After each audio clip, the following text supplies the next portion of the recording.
Olá, querido aluno, seja bem-vindo ao nosso curso de Economia. Professor Marcel, vamos juntos aqui embarcar na aula 6. Falaremos nesta aula sobre a teoria dos custos. Então, na aula 5 nós falamos sobre a teoria da produção. Hoje nós vamos falar sobre a teoria dos custos. Por que que é importante a gente entender a teoria da produção e a teoria dos custos? Lembrar que um dos objetivos principais de uma empresa privada é a busca do lucro. Para buscar o lucro, a gente pode trabalhar sempre em duas áreas: aumento da produtividade da nossa empresa e redução de custos. Então, nós vamos entender o que envolve essa questão dos custos. Para a nossa aula de hoje, nós temos os seguintes objetivos. Para essa primeira parte da aula, nós vamos tentar entender o conceito de custo de produção, diferenciar lucro contábil e econômico e aprender sobre a avaliação privada e social. Vamos lá? O que são custos de produção? Custo de alguma coisa, como nós vimos lá nas primeiras aulas de economia, é tudo aquilo que você desiste para obtê-la. Podemos aqui chamar de custo de oportunidade tudo o que renunciamos para adquirir determinado item. Temos aqui a definição de custos explícitos e custos implícitos. Os custos explícitos são os custos dos insumos, os inputs, os fatores de produção que exigem desembolso de dinheiro por parte da empresa. São também chamados de custos contábeis ou custos históricos.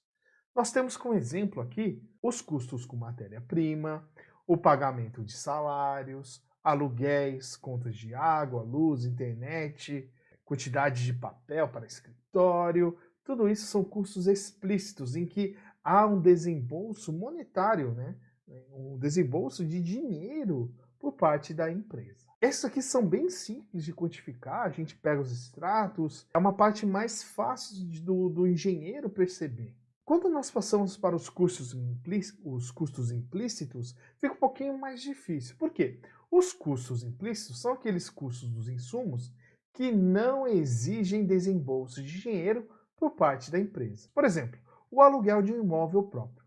Como assim, professor? Imagine que a sua empresa está num imóvel próprio, num imóvel seu. O que seria o aluguel desse imóvel próprio? Se a sua empresa não estivesse ali naquele local, você poderia estar alugando esse espaço para uma outra empresa. Esse dinheiro que você deixa de ganhar por esse possível aluguel é o que nós chamamos de custo de oportunidade. Esse custo de oportunidade, ele deve ser levado em conta. E ele é um custo implícito. Não sai efetivamente dinheiro da sua empresa. Você não paga aluguel para você mesmo. Não sai dinheiro do caixa da sua empresa para cobrir esse custo implícito aqui do aluguel, do custo de oportunidade do aluguel. O salário que você, estudante, ganharia em um emprego. Então, você está passando um período de estudo, você está fazendo faculdade para ter aí oportunidades melhores no futuro, mas você tem um custo de oportunidade, você está deixando de ganhar dinheiro num emprego. Então, isso também é um custo implícito. Um custo relacionado, por exemplo, ao valor gerado por um investimento se fosse colocado em uma aplicação. Você tem um dinheiro, você tem um montante financeiro, você pode fazer um investimento na compra de novos equipamentos, ou você pode pegar esse dinheiro e investir em uma aplicação financeira. Uma bolsa de valores, tesouro direto, CDB, LCI, qualquer investimento. O dinheiro que você deixa de ganhar nesta aplicação, ela vai ter que ser levada em conta quando você investe esse dinheiro lá em um maquinário. Quando você investe esse dinheiro no maquinário, você tem que ter um retorno que igual ou maior do que aquele que você teria se você deixasse esse dinheiro numa aplicação financeira. Isso aí é um custo implícito do seu capital. Os custos implícitos também são chamados de custos de oportunidade ou custos alternativos. As empresas públicas, elas utilizam os custos de oportunidade, os implícitos, para o cálculo, por exemplo, de tarifas e dos preços públicos.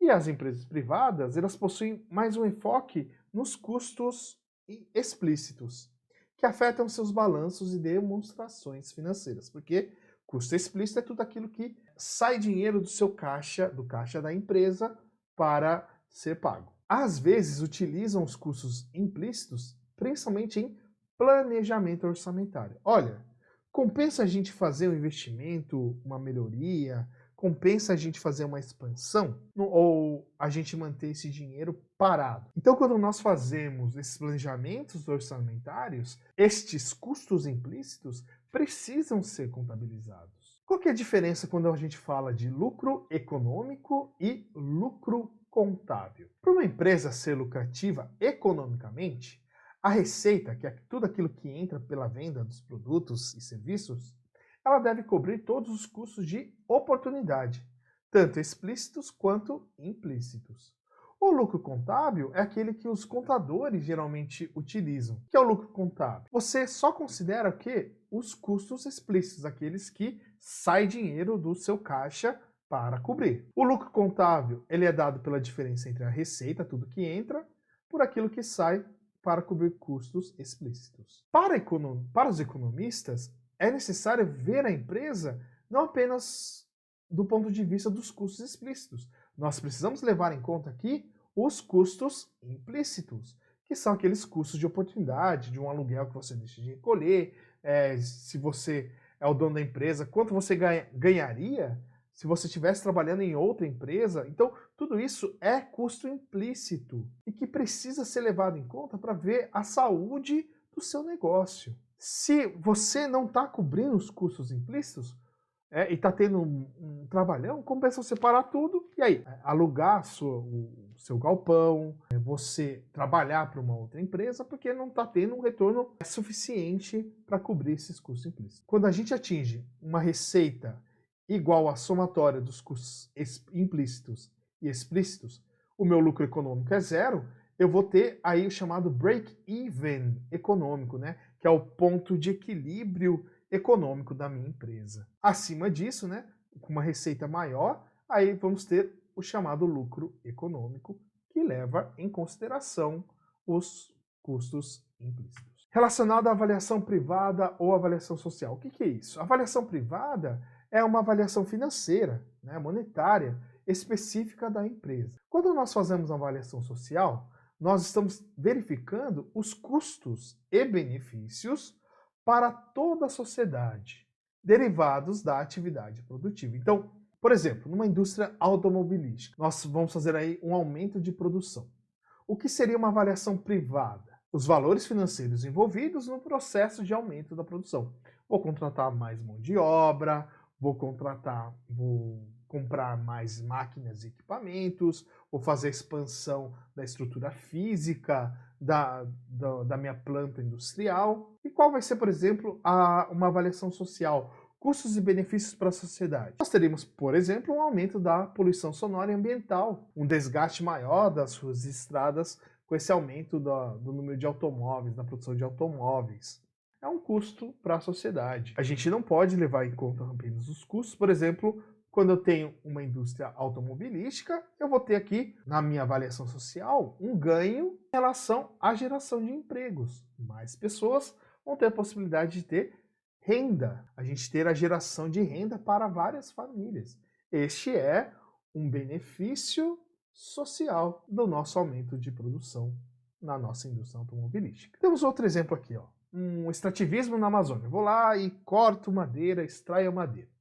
Nós temos aí, na avaliação privada, os ganhos financeiros que nós vamos ter pela venda dessa madeira, né, das madeiras nativas, e do ponto de vista da avaliação social, quais serão os custos e benefícios para a sociedade? Nós vamos ter uma mudança ambiental, alteração do fluxo de chuvas, que é muito importante. Muita chuva que vem para o sudeste vem lá da floresta amazônica, então a gente provavelmente terá uma diminuição do fluxo de chuvas, uma alteração climática. Nós vamos ter aí desertificação da floresta amazônica, das áreas de floresta amazônica. Queria mostrar aqui para vocês, né? Vai lá lavar louça, vai lá limpar a casa. Tem mais um podcast que eu queria indicar para vocês aqui. É o podcast Media and Marketing, produzido pela UOL.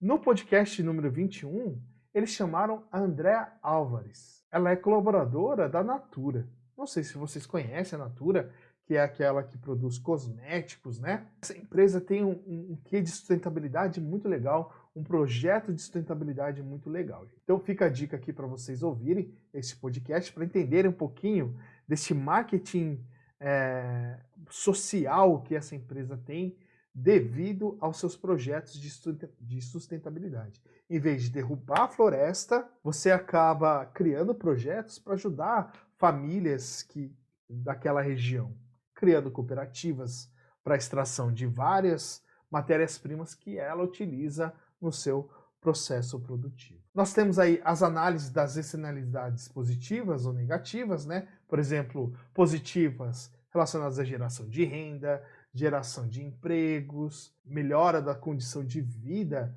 dessas pessoas aí, desses novos colaboradores que você possa contratar. E negativas, por exemplo, dada a extração de mudanças climáticas, geração de poluição, etc. O impacto das ações de uma pessoa sobre o bem-estar de outras que não tomam parte da ação é o que nós definimos como externalidade. Essa ótica ela é muito utilizada em avaliações de projetos de investimento, principalmente no setor público. Quais serão os benefícios e os malefícios, os custos e benefícios para a sociedade dada a instalação de determinado projeto? Olha que legal.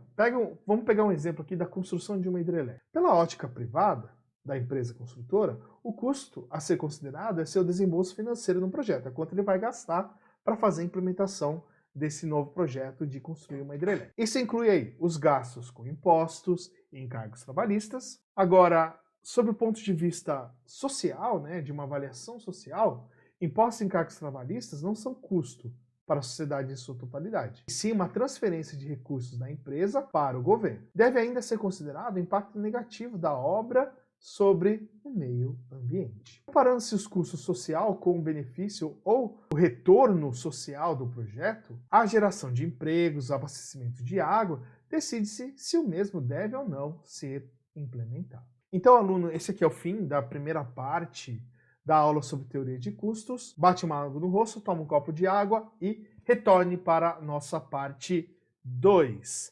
Até mais, tchau, tchau!